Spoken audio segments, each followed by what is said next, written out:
everyone. Today I'm going to share with you 7 steps for you to be able to get a budget, get it going, and get it working for you. In a lot of cases, people are wanting to save, they're wanting to get their finances under control, and the first step is really getting an effective budget in place. So here are my 7 steps for getting a budget going. Number 1, first of all, you have to identify exactly how much you are earning on a monthly basis. So what you want to do is to find out what your monthly after-tax income is. Now, if you're a single person, that's pretty easy, but if you're a couple, then you need to be identifying what your income is after tax.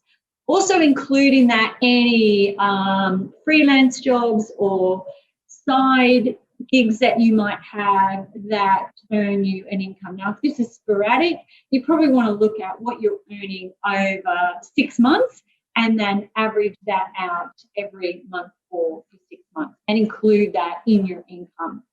So once you've determined what your monthly income, step 2 is to then figure out every single dollar that you have spent over the last 4 months. Now, it's a bit of a tedious task, but it is a really, really important task.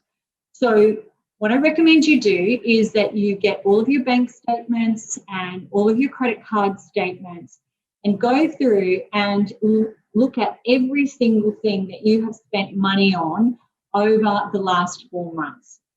Then what you want to do is to organise all of those expenses into different categories.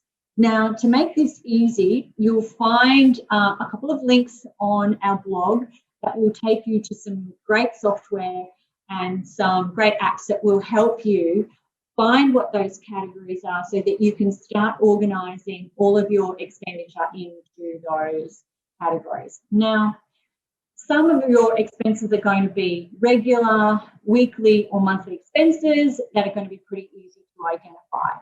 But then you're going to have some expenses that are maybe one-offs. You're doing it maybe a couple of times every quarter.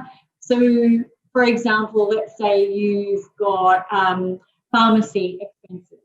Some of that might be for regular medications, but if other expenses in that are for, makeup, toiletries, whatever, you need to put that into a completely separate category.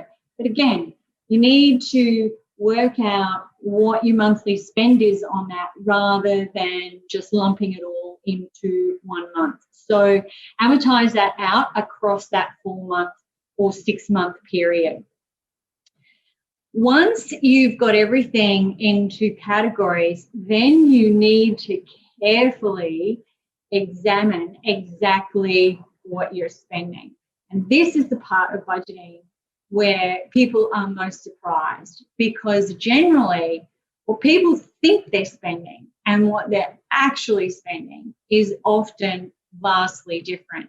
And this is going to be a real eye-opener for you.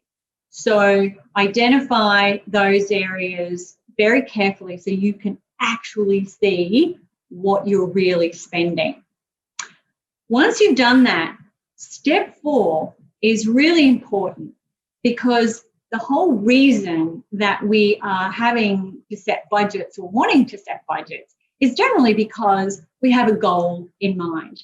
Now, there are different reasons that people want to budget. Sometimes it might be a short-term budget. It might be something that you want to do within the next year or the next 2 years. It might be saving up for a specific holiday. It might be a 5-year goal. It might be saving up for a deposit. It might be longer. It might be looking to save for your retirement.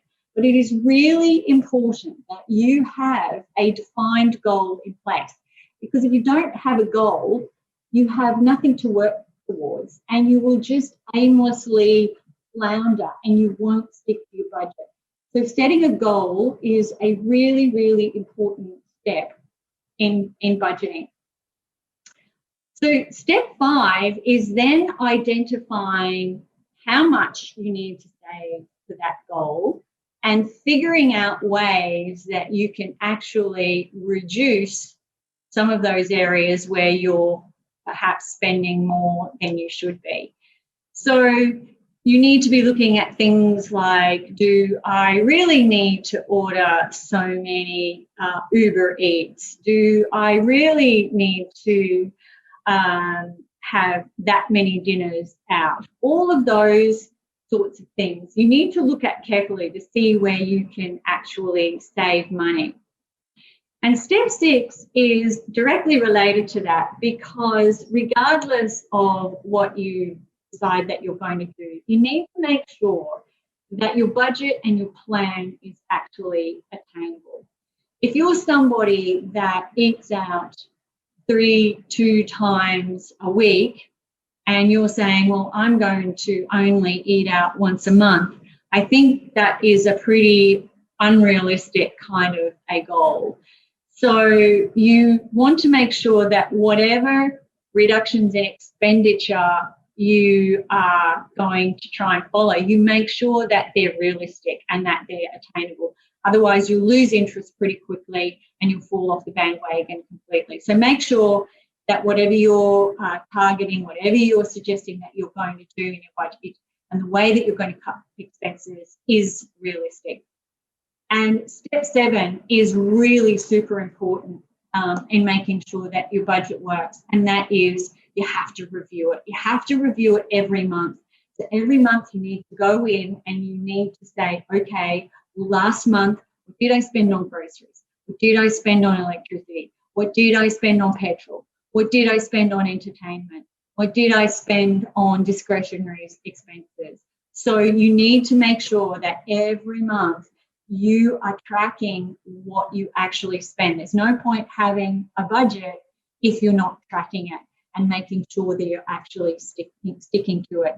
So they're my 7 steps to make sure that you, one, can get yourself a realistic budget, stick to it, so that you can then achieve those goals.